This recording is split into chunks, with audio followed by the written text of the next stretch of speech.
citizen.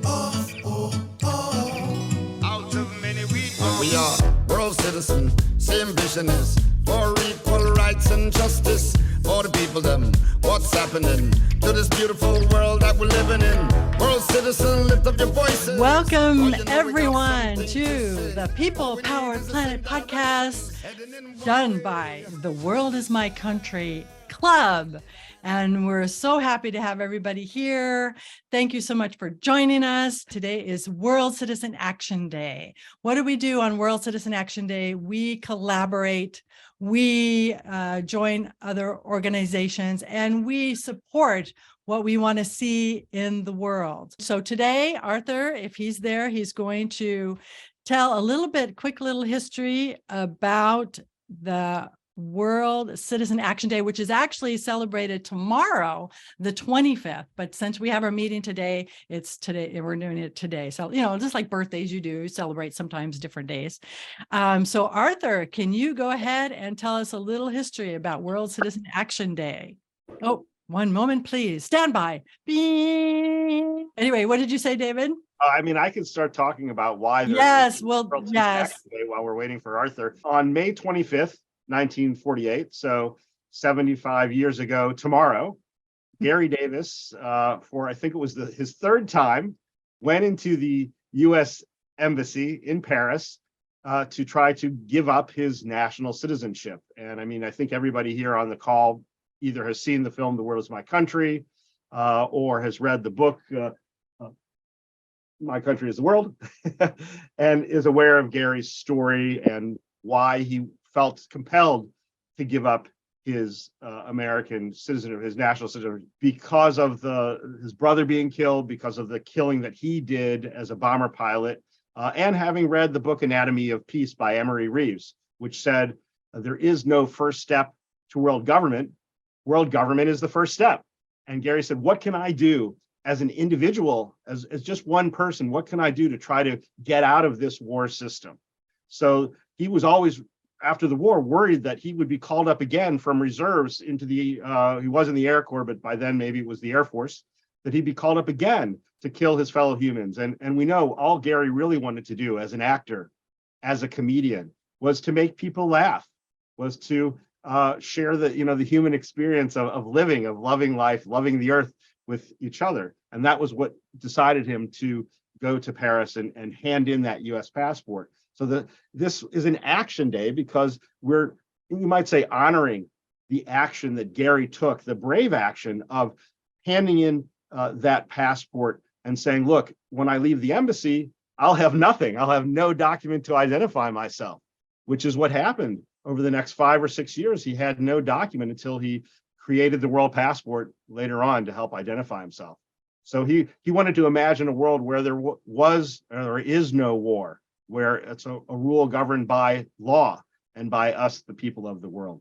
So we celebrate what he did, but then we take those actions, and that's what I think we'll be doing the rest of the day today, is talking about what actions can we take, like the brave action that Gary did as a decorated bomber pilot, right, to give up that for many people what they think of as an important part of their existence. And so what we're trying to do is to help people understand that our humanity, of course, as well as our other allegiances that we might have, are also important. Wow. Thank you so much, David. That beautifully sums it up. And it's just what an incredible thing Gary Davis did. Can you imagine doing that yourself? We have our identification, we have our passport, we want to travel. And here's this brave, courageous man changing the world by, first of all, giving up his citizenship. I think you have Arthur here. Arthur, you go right ahead. I'm in the middle of a kind of a family crisis that we've been working on. But I'm pleased to chat with everybody. Today, today's a really special day because throughout history there have been so many people who've talked about, Socrates and Gandhi and many other people talked about world citizenship, but he was, as an actor, was full of action, and so he was the first one to actually act on it. Just go ahead give up any national citizenship and just say, I am a citizen of the world. Gary was truly a remarkable man. I had such a great honor to get to be his video biographer, and his story was when I first met Gary. I knew him as the passport guy, and I admired him for the world passport and his philosophy. But I never knew what an incredible story of action he had. And I was working on trying to make a film to bring world peace. And Gary's son, Troy, said, well, if you want to make a film about how to bring about world peace, you got to read my dad's book, My Country is the World. Well, I kept reading it, and page after page, I was going, wow, this is so filled of action. Every single scene was action. And when Martin Sheen watched the same thing, he said the same thing. This is so filled with action. What an incredible story. What a great way to bring, wow, this is incredible. Top actors would love to play Camus and Sartre and Eleanor Roosevelt and the various people he ran into because he was filled with action. And I mean, it was just astounding how nothing could frighten him. Nothing could deter him. I mean, he would, a lot of us see a border and we see, this big, scary, intimidating border and people with guns and with barbed wire and all that. He saw a set, he said, look, this is a play.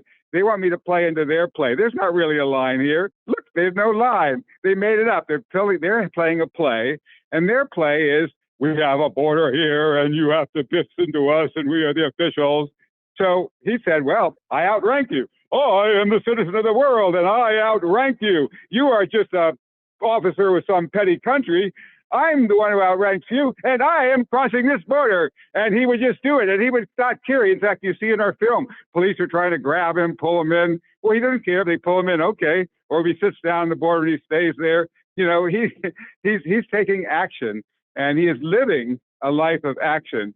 And it's such an incredible story, and I'm so pleased we got to put it into the film because, the film is just a fraction of the many actions he took. Like, let me tell you one example of an action he took that was not in our movie. He traveled on his world passport and managed to get into Israel, but then he went to go from Israel to Jordan, and the Israeli agents, let him go. And he gets to Jordan, and they say, where's your passport? He says, I'm a world citizen. And they say, no, you can't go. And so, of course, tells the Israeli guy, same thing you saw in the movie that happened in Paris.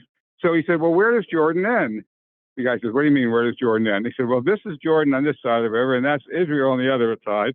Where does Jordan end? He said, well, they're in the middle of the bridge. The guy said, okay, and he goes to the middle of the bridge and sits down and at the edge of the walkway or whatever, and the Jordanian officer comes up, running up, and says, "You can't stay here, monsieur. You can't stay here." The Israeli officer comes up, and so neither one, of course, will admit him. So he says, "Now wait a minute. Why can't I stay here?" Well, because it's getting dark. And Gary says, "You don't think I know that? I know it's getting dark." They said, "Yeah, but that's when we shoot at each other." He says, "What? During the day you cooperate, letting people cross this bridge, and at night you shoot at each other? Do you hear yourselves? Take off your uniforms, throw down your guns, and join me on this line. This is the only free spot in the world." So anyway, he was a man of action, and I salute him for this World Citizen Action Day. What an incredible anniversary. I'm going to say au revoir. Have a Thank great you, Arthur. A great Thank rest you, of the Arthur. podcast. Thank you so Good much, luck. Arthur. Wow. What a story of action. That Gary Davis, he was amazing, so courageous. And we too, a lot of us have done important actions. I'm looking at Frank right now. Ellen, so many beautiful people here today. And now I want to send this back to David Gallup. He's going to tell us some stories of how Gary Davis's action of setting up the World Citizen Government has helped people, how that action has incredibly flowed down to these amazing people today. So go ahead, David. Sure. Thank you, Melanie. And thank you for facilitating our conversation today in celebration of this 75th anniversary, not only of Gary's initial action of giving up that national citizenship and making us aware that we can be the governors of our world, that we can be world citizens if we choose so, and what that meant for him, what that means for us. But so I came to World Service Authority in 1992, so this is my 31st year here, believe it or not, as the chief attorney, as a general counsel for the organization. And as a general counsel, you're taught, oh, you're there to protect the organization, right? You're representing the organization and protecting it. But I learned within just the first few months of working here that actually my job wasn't really so much to protect World Service Authority as the administrative branch of this world citizen government that issues these documents, that helps people to identify themselves, that helps them to claim their rights. But that actually I was here to help explain and educate to the public what their rights are, to let everyone know that we have these rights and that we can claim them. So what I like to say is that I have two clients. Those are humanity and the earth. So those are the clients that we as an organization really are here to not only represent, but to back up, in a sense. There are a lot of people who are falling through the cracks in this international system that we've set up that we're still running with. And we're here to try to catch those people. So I can tell you a few quick stories that pertain to the work that I've done through training from Gary. He was never trained as a lawyer, but he was one of the best lawyers that I've ever met, because he had to represent himself in various legal cases over the course of his life to claim world citizenship status and to come and go, hopefully as he pleased, from one place to another. And as Arthur mentioned, Gary would never take no for an answer. He would always try to turn that no into a yes. And of course, Gary would always say, as soon as a border official or an immigration official says no, that actually opens up the conversation where you can explain to them who you are, what you're doing, and then they really actually appreciate the work that you're doing. And they may even ask for a world passport in their actions to hopefully assist you. So a couple quick examples of how we have helped the global public. There was an individual who had fled from Palestine, and he had made his way to Texas, and he reached out to us. This wasn't actually even to get documents at that point. He had applied for asylum. He had a lawyer who was working on his case. It's a really interesting story how the reason he fled was because he had been a server at a restaurant in the Israeli side, you might say.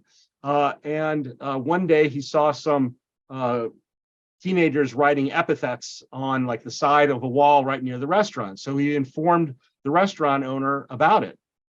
And unfortunately, the next day, a police captain came by and said to this young man, "Thank you so much for reporting on those and he called them those Palestinian rabble rousers or whatever, used an epithet in a sense against them. This is important, and we know that you have a work permit here in Israel. Even though you're from the West Bank, we would like to keep that renewed, but only if you act as a resource or source for us." So it was almost like twisting his arm, saying, we'll allow you to stay and work, but only if you tattle, so to speak, on others. So, this was a horrible situation. He didn't know what to do, but he needed the funds to send back to his family, right, in the West Bank. And then it just so happened that somehow people in the West Bank heard the news of all this. And in the middle of the night, they kidnapped him from his apartment, brought him back into the West Bank, and basically had him secluded somewhere where no one knew where he was. It was a horrible situation. But fortunately, his mother reached out to some lawyers.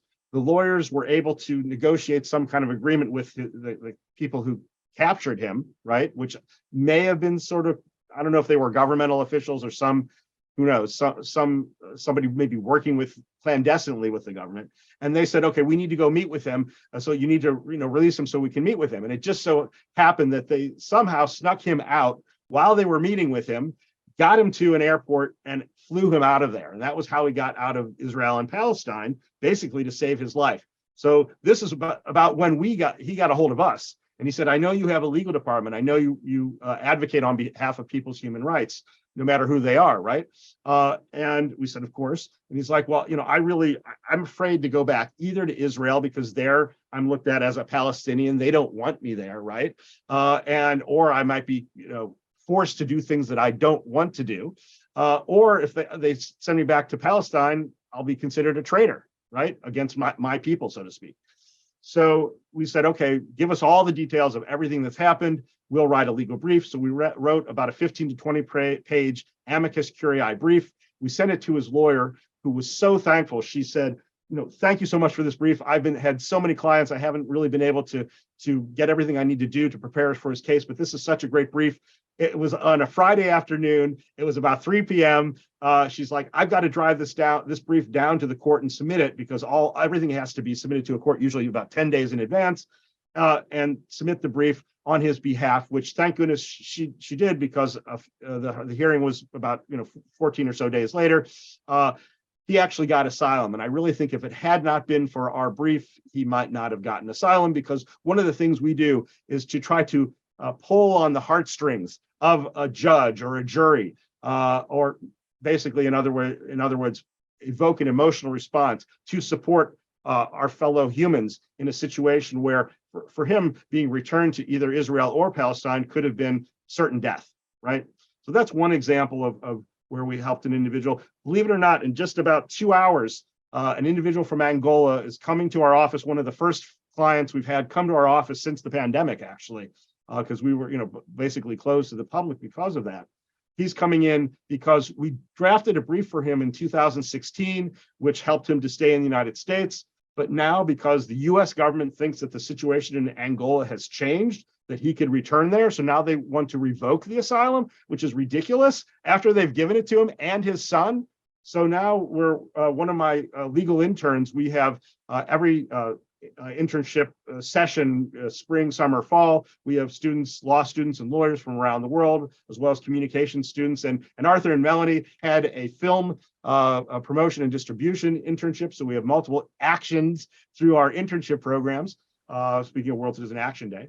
And so that one of the student interns is going to be coming into our office, and we're going to be doing some interviewing and counseling of this individual from Angola today to see whether we can update the brief, what we can do to prevent his deportation. Because I know if he's returned to Angola, maybe he won't be killed like the other person I was talking about, but potentially he could be detained, he could be tortured and harassed. And obviously we want to prevent that. So besides, a lot of people know World Service Authority and the World Citizen Government for the documents that we issue, for like the World Passport or our World ID, our World Birth Certificate, that have helped many, many people. Like our birth certificate has helped people around the world, like a child who's born of non-ethnically related, to a particular country, parents. And so that country may not issue that child a birth certificate, meaning the child can't go to school, the child can't go to a doctor simply because they have no identification. And that's about 1 billion people on the planet, actually, who are undocumented, majority of whom are women and girls in Southeast Asia and Sub-Saharan Africa.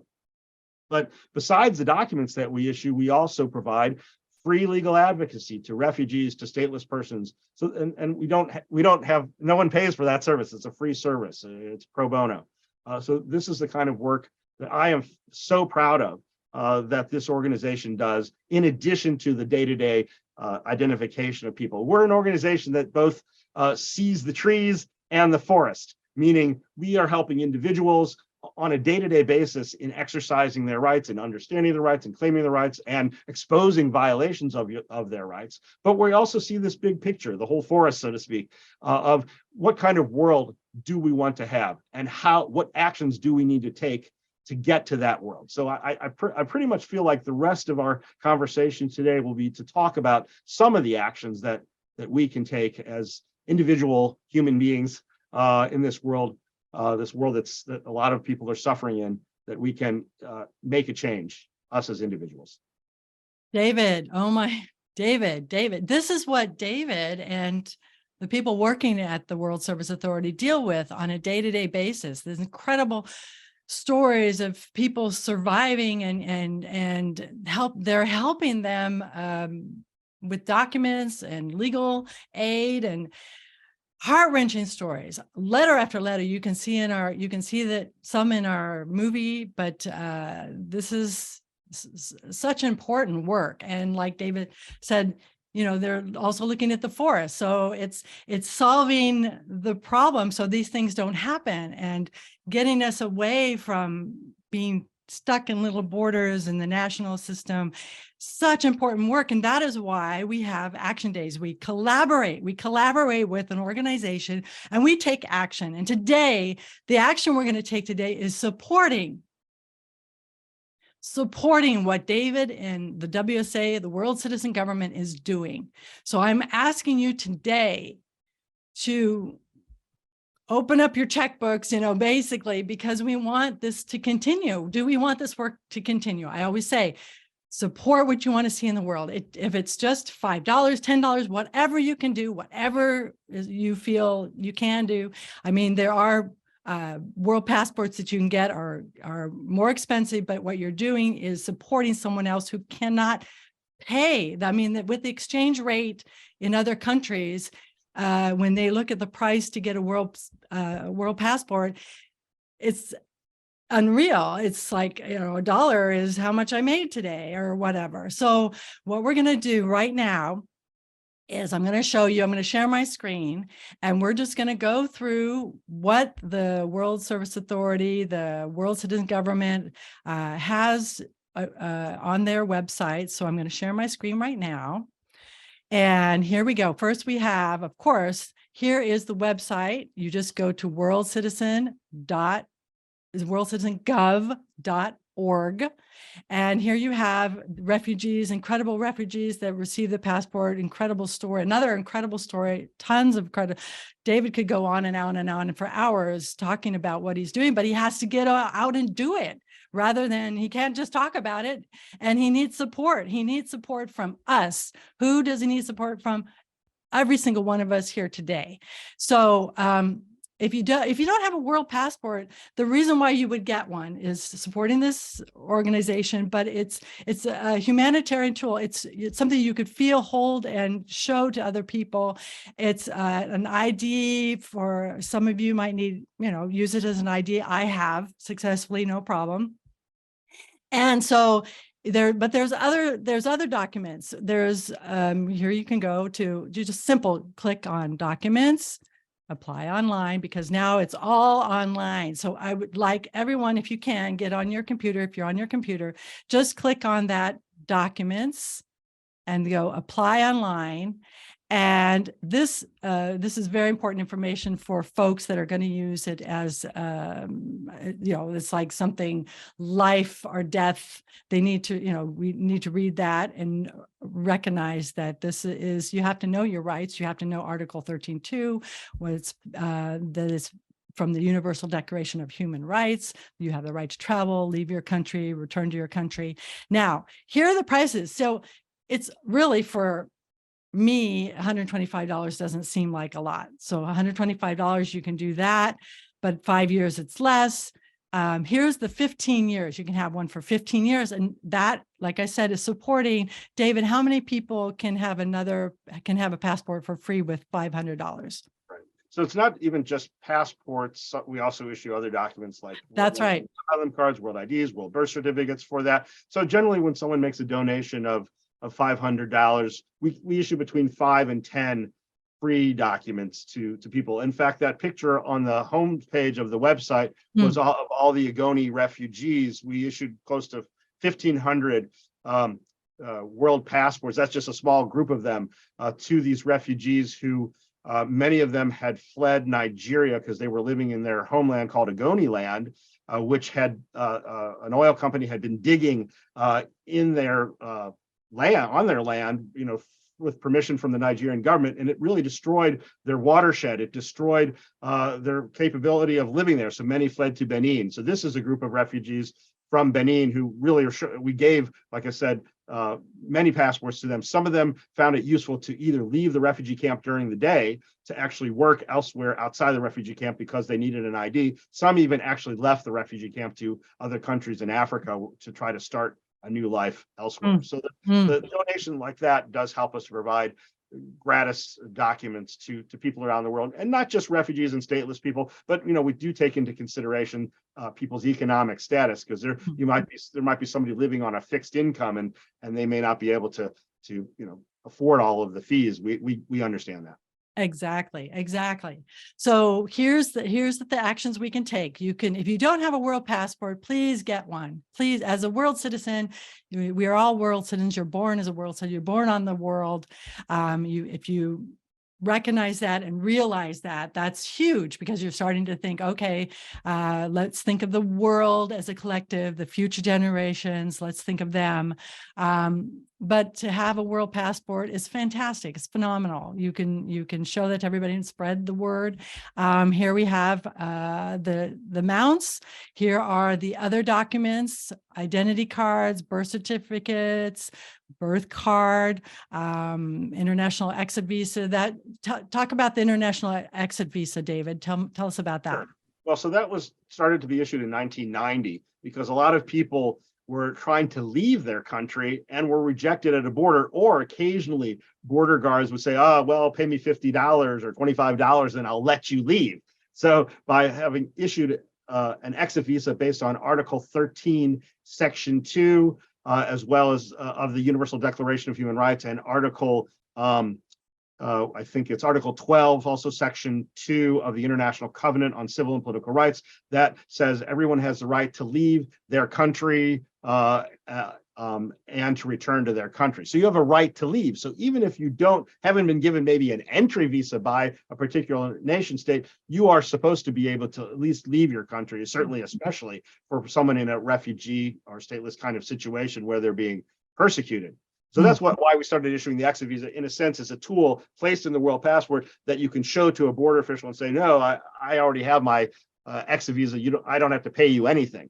And I do want to, of course, highlight for the fact that for only $40 plus the shipping fee, you can actually register as a world citizen. So that means you are not giving up any other allegiance that you have, or patriotism that you have, to any other part of the planet, or to your anything else that you might give allegiance to. You are just adding an allegiance to humanity and the earth. That's world citizenship is about recognizing the fact that we have rights and duties in a particular community or framework, and that now that community is the world, and that we see ourselves both as members of that community, meaning we can also participate in governing that community.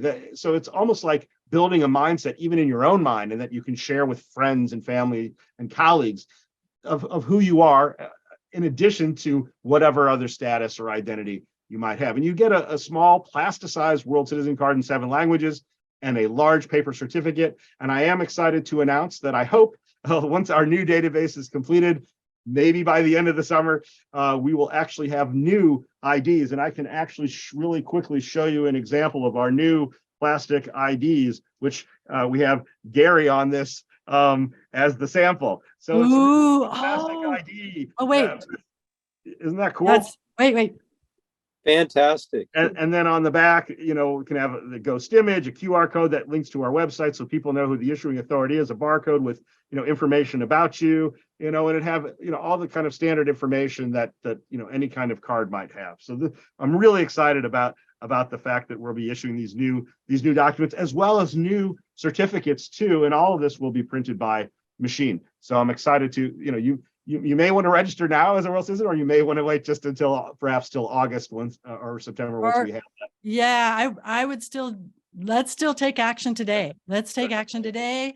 The new cards will be out, but we also want to. You can upgrade to those also. Yeah, okay. The current card, you can upgrade to that. And certainly the passport is already machine readable and machine printed. So that is up to date. Yes, it's beautiful. And so, so now let's go back to our sharing our screen. Here we go.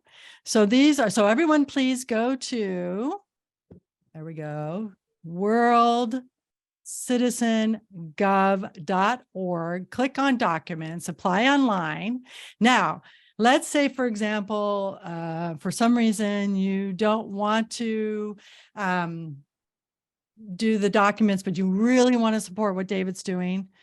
You can also donate. Oh, I just want to tell, shipping and handling does take time. So give them plenty of time, because it's a small organization that needs to be bigger. It needs to have 1,000 people working there. They have so much work that needs to be done in the world, and they're super small. And so do what you can, give what you can. We have also the big donate button, very simple. That's if you don't want to apply right now, we're all applying now. Anybody that's what we're doing now, starting right now. I'm going to do the same thing. I already have a lot of the documents, but I'm still going to see if there's one I don't have. If not, I'm going to donate right now. Okay. Let me just give a suggestion. Anyone can do this on your phone, your laptop, tablet, etc. It really only takes 4 or 5 minutes max. When you're filling out the form to apply for a document, whether it's an ID or the passport or whatever, please, as you move through it, the form, it'll ask you how quickly you want it. You don't have to get it expedited. Obviously, if you're not traveling anytime soon or don't need it, you could just put the sort of standard 4-month time frame, which does take a while because we have a lot of forms coming in. And obviously, as Melanie said, not a big enough staff to handle it all. But then at the minimum, you have to choose $5 for the shipping. It just requires a minimum shipping.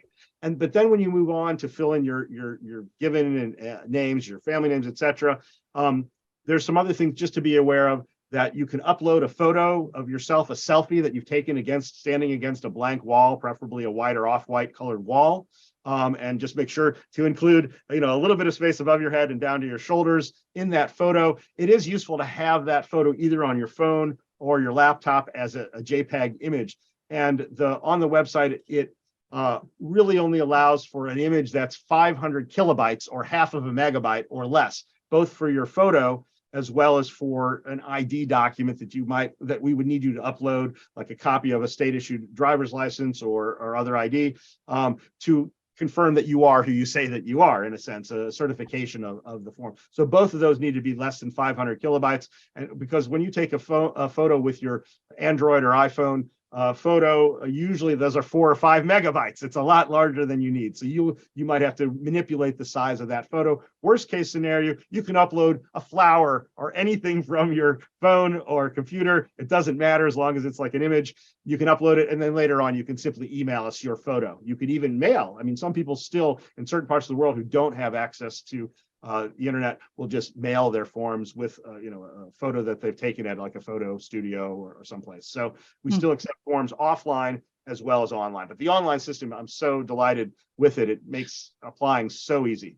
Yes, it's fantastic. And so, yeah, so easy. So for those who don't know, this is what the passport looks like. Here's my picture. I'll show it really quick. Woo! Woo! You want to protect your personal information. Yes. And we protect your personal information too. Everything is under actually lock and key, but also multiple passwords, and we're always upgrading our security. Yes. All the time. Yeah. Excellent. Okay, let's go back. We don't share your personal information with anybody unless you ask us to. Like sometimes we have passport holders who say, David, I need you to write a letter to this authority in Pennsylvania, which we just did yesterday on behalf of an individual who was trying to use his passport for economic reasons. Actually, he was trying to identify himself to get the state to give him some benefits for his business, right? So we had to explain to the officials in the state why the world passport is a valid, recognized, and legal document, and how the U.S. government has recognized it on multiple occasions, even if they might officially say, "Oh, we don't recognize that for visa issuing purposes." Frequently, Homeland Security has placed actual stamps in world passports, even given residency or work permits in the world passport. Now, not all the time, and certainly we always, when we get to talk to the public, like to say we never want anyone to have a false expectation that your rights will always be respected when you carry the world passport, because they might not be. You might come across an official who's in an arbitrary, subjective, and sometimes discriminatory way, is having a bad day. They had a fight with their spouse or something, and is taking out their anger or frustration on all the travelers who come through. Or you may come across an official who's just not aware of it and is almost afraid to stamp it because they don't know about it. But once we always are trying to make governments aware every year of the validity of the document. We always reach out to governments through legal letter writing campaigns and explanations. So we do have our legal advocacy team to back up the validity of the documents to help you. But I certainly say and we say this when people apply online, at the very end, when you get the thank you for applying, it actually says the more tools that you have in your travel toolbox, the better. So that if you have a national passport, why not carry it? I mean, Gary Davis only had a world passport because he when he gave up his citizenship, he had to hand over the U.S. passport to the embassy. But I'm the president of this organization. I have both a U.S. passport and a world passport, and I use both, but I don't travel that often. My point is, it's good to have both, though, because if one is rejected, you can use the other. Anyway, this explains that sometimes people do have difficulties in exercising their rights with the documents, which shouldn't be the case, because all national governments, at least they give lip service to human rights. They say we'll support your rights. Even they've all agreed as UN member states to uphold, like I said, Article 13. Everyone has a right to freedom of movement and residence within the borders of each state. And everyone has the right to leave any country, including their own, and to return to their country. In principle, they've all agreed to respect that. But what do they do on a day-to-day basis? Usually it's like a 180-degree turnaround. They don't respect that right to freedom of travel, because national governments, especially the wealthiest ones, frequently want to keep people out. I mean, why do people want to build walls between places? I mean, I kind of feel like those walls aren't really just obviously to keep people out, but almost to keep us in. It becomes a prison, right? And why are we cordoning off our world? I mean, why can the bird fly anywhere it wants to? Is that bird smarter than we are? Why do the whales travel thousands of miles from one part of the planet to another? When we travel, we're not going from Canada to China, or from Brazil to South Africa or something. We're just going from one part of the planet to another. That's this mindset of world citizenship, which is embodied in the both the symbolic and practical tool of the world passport. I love how you said that, David. That's right. We're just traveling from one part of the world to the other. That's beautiful. And so, as you said, it's very arbitrary, so that the customs agent, whatever, can, for whatever reason, say no. Especially tough with the United States. I did get 2 Homeland Security's stamps on mine. What I did was I gave my American passport first, and then I showed, could you stamp my world passport? And the woman who I was talking to said, "Is this the passport I'm not supposed to stamp?" And before I could answer, she stamped it. So it's very important that we know our rights and we demand them. I mean, anytime you here in the United States, most people feel comfortable demanding, okay, that wasn't my fault. Why are you doing this? Demanding their rights. It's not so easy, and depending on what the situation. But anyway, the point is, we have rights. We need to demand them. We need to recognize them. So when you're traveling with your national passport, show that first, then get the other one stamped. The more stamps it has, the more power it has. The more of these world passports we have out there, the more power they have, and the more people know about them. So it's easier to say, oh, it's just the world passport. Oh, okay. And so there you go. So back to our story. We don't have much time, so I want to make sure we have time to do our action. Yeah, our action today is supporting the World Service Authority, the World Citizen Government. We want to get to those passports. Go ahead and get to that website. Has anyone had not been able to get there? I see Rebecca's here. Thank you, Rebecca, for being here. The new head of Citizens for Global Solutions. So excited to have you here. So yeah, go ahead and go to that website right this second.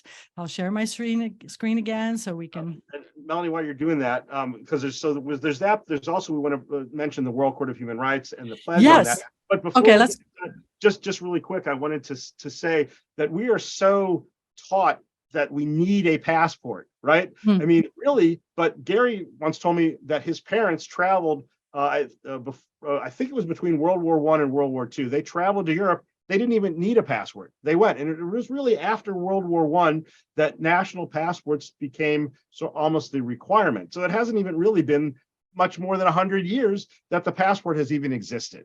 But there's always been control over who can come and go. But in the past, of course, it was because of whether you had the money almost, or based upon your race or ethnicity or place of birth, you might, or gender, you might or might not have been able to travel. In a sense, what the nation state passport system has unfortunately done is embedded some of those discriminatory practices in their control of us on a day-to-day basis. I mean, there was never a world really where everyone could travel freely. That never really existed, right? But this is the kind of world that we are trying to create, is a world where it doesn't matter, you know, how much money you have in your pocket, what you look like, what faith you might practice, what, you know, whatever you believe in or whatever, you should be able to travel freely on planet Earth.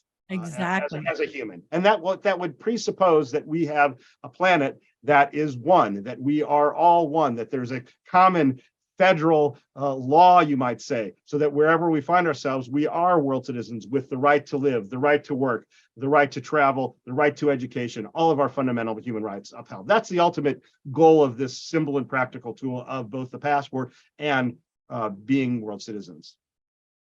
Beautifully said. And I'll quickly mention, okay, if you know anybody in the university, they can start a World Citizen Club. And here's a page about it. So you just go to, again, to the same website /world-citizen clubs. That's another beautiful thing that's happening with the World Citizen Government.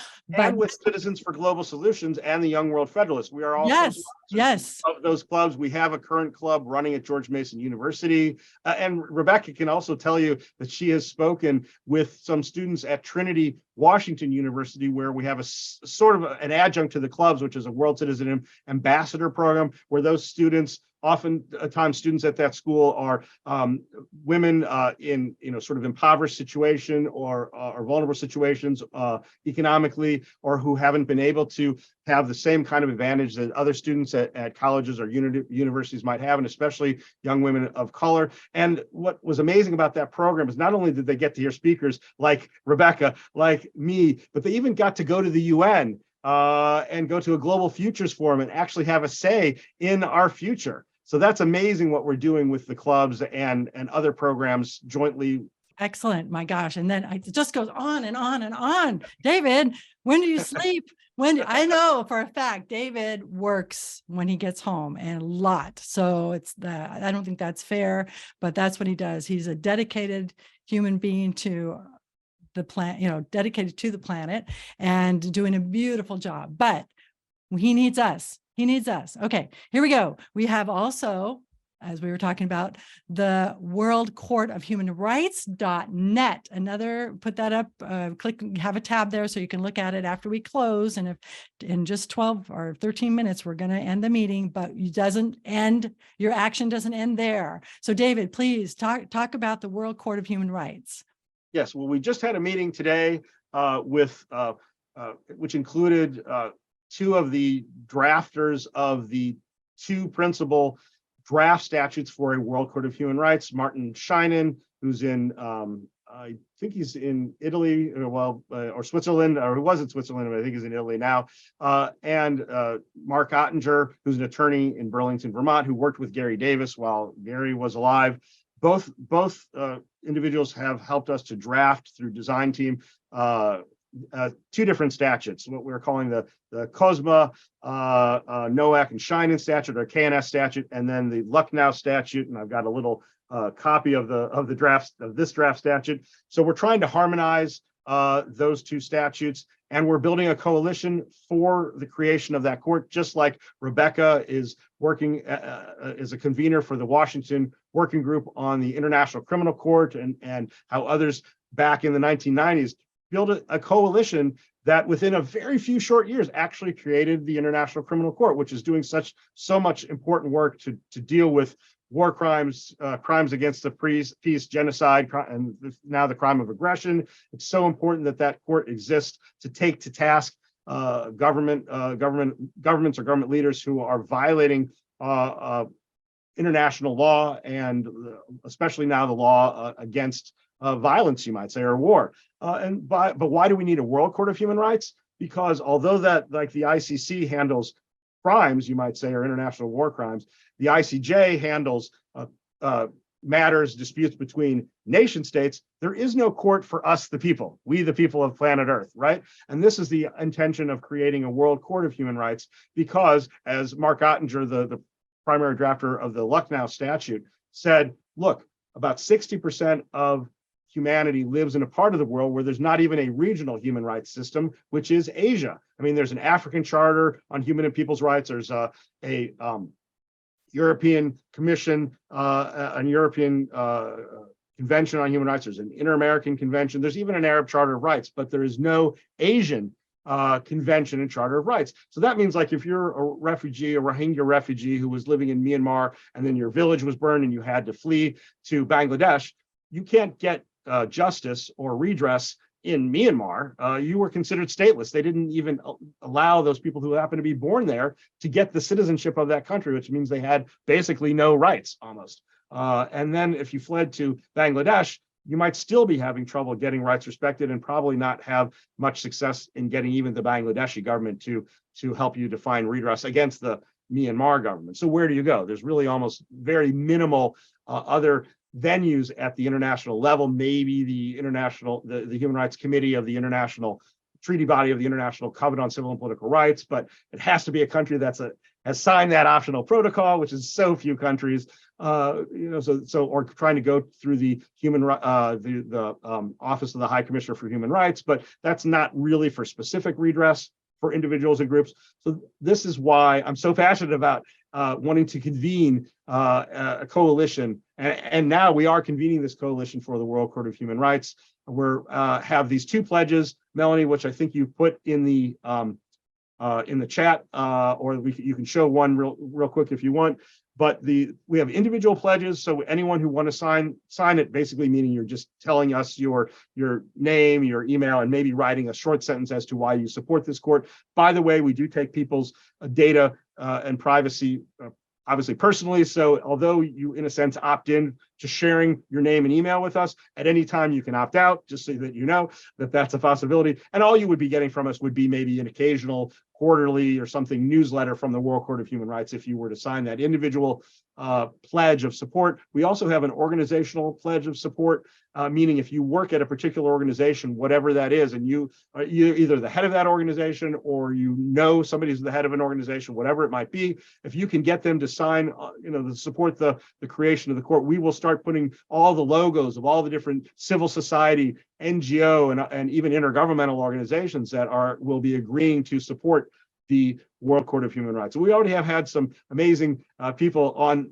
Melanie and Arthur's podcast every week who've already said, oh, I love that idea for this court and I really support it. Yeah, so if you have ideas, you can join the meetings. They're every month. The next one, actually, Arthur's going to be speaking at the next one, which is on July 26th. There's a break in June, but then we're meeting on July 26th, 11 a.m. Eastern time. And Arthur will be actually talking about how there should be maybe a social or civil society aspect to the court, which I find really interesting because, of course, me as a lawyer, I come from it like, oh, we need a treaty or we need, like some kind of document that shows the legal aspects of this. But there's also, in a sense, the human aspect to any court and how that might help people. So I'm hoping that Arthur will bring in that aspect that we haven't even really considered, because there are, of course, political, legal, social, economic, and practical issues that we need to address in creating this court. We know what to do. Let's do it together now. I'm going to go donate right this second. So let's just take some minutes ourselves to go pick something and do it. Let's do it together. Let's take action together. World citizens together, taking action. Here we go. I'm going now. So here we go. Just take a couple minutes. Let me know if you have any questions. That's what we're here to do today. That's what our action days are all about, taking action. So you can sign the pledge. You have it in the chat. You can get any number of documents, easy peasy, wonderful stuff. You can go to the meeting, World Court of Human Rights. You can even donate. You can donate monthly, which I do already, but I'm going to do another. Thank you for that, Melanie. Yes, You're whenever welcome. I see that, it warms my heart. Oh, see, that does make it so supporting. Well, not only warms my heart, but it actually helps people. Like I said, do you want to tell the story? Maybe I should tell my little. Yeah. This is a story. I wasn't there personally, but there was a caregiver for Gary when, he was almost 92 when he died. He was basically 4 days short, I think, of his 92nd birthday. And at that point, he had cancer. He became really frail. He was walking with 2 canes, believe it or not, and he was still living in his house in Burlington, Vermont. His house, which I think they had a plaque right outside his front door that said "World Government" on the outside of the house. Anyway, though, but his caregiver told me this story, and it really indicates to me Gary's lifelong passion for humanity, for our rights, and for his never-ending work to promote universal respect for our universal rights. Well, so this, like I said, it was about 4 days before he died. He was being picked up by an ambulance at his house to go to a hospice because he couldn't take care of himself. Even the caregiver really couldn't adequately take care of him anymore. So very, very sort of sad. And he was coming down his front steps using both of his canes, but believe it or not, in his left hand, besides his cane and his other cane, his right hand, he had a copy of the Declaration of Human Rights that he grabbed off his coffee table or something as he was leaving his house. And so as he was walking to get into the ambulance, he handed the copy of the Declaration of Human Rights to the ambulance driver. And he said, "Do you know what this is?" And the ambulance driver was like, he's sort of surprised that why would this person, struggling to get into the ambulance be, presenting him with something. And he said, "No, what is this?" And Gary said, "Well, this is one of the most important documents that exists in the world. This is the Universal Declaration of Human Rights. Please tell me that you will read this, that you will learn about your rights, and that you will then share it with other people."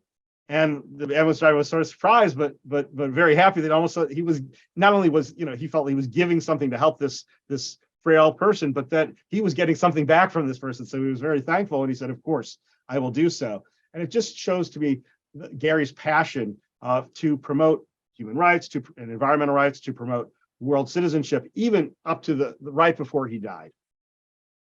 What a beautiful, beautiful, beautiful story. Gary, amazing, courageous man. I'm so proud. I can say I was his friend.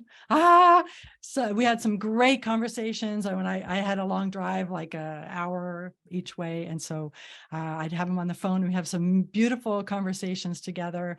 And when we were in India and I landed, it looked like it was going great. He was able to get to India with his world passport, 4 out of 5 trips. But this trip, no, it looked all good. The custom agent was shaking his hand, and then it turned awry, and Gary was being taken off. He was 80 something at the time, taken off by 2 customs agents.